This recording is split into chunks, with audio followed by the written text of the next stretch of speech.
with the hero cops in Nashville. They decided instead to air a montage of their many grievances against President Trump during the past year, highlighting the so-called heroic actions of their own news team.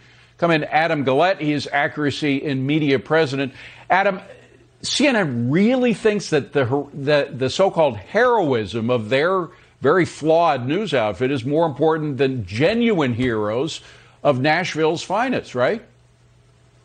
Well, it's outrageous, but CNN knows that their ratings are down, audiences are fragmented, so they have to tell their viewers what the viewers want to hear. And in the year 2020, a positive news story about law enforcement is not something that CNN viewers want to hear. They'd rather hear something about defunding the police rather than celebrating the police, whereas bashing Trump, that's on brand. Their viewers eat it right up. And you add up all of the stories that they got wrong, starting with one that began even before President Trump was inaugurated, which is Russian collusion story. I mean, that was finally, after years of looking into it, they decided, the Mueller team decided that wasn't a story. It didn't exist.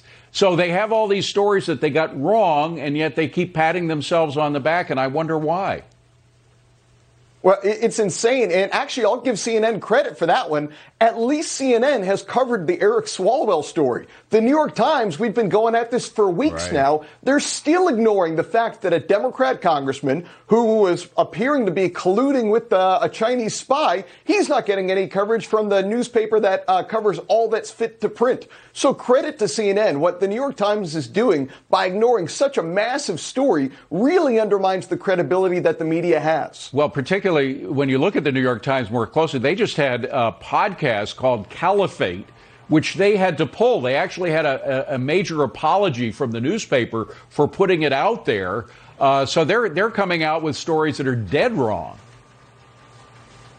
Yeah, that's exactly it. And it's disappointing because the American people need to be able to count on the media to hold politicians accountable. And the Biden administration has made it clear that that's not going to be an easy task. They're not looking to answer questions. Well, what do we do when the media doesn't hold these politicians accountable? All it means is more corruption, more backroom deals, because these folks know that they can get away with it. So we must hold the media accountable so that they'll hold the politicians accountable. Well, I think post-Trump, media is not going to be doing that well in the coming years. Adam, thank you very much. So will Alexandria Ocasio-Cortez run against Chuck Schumer?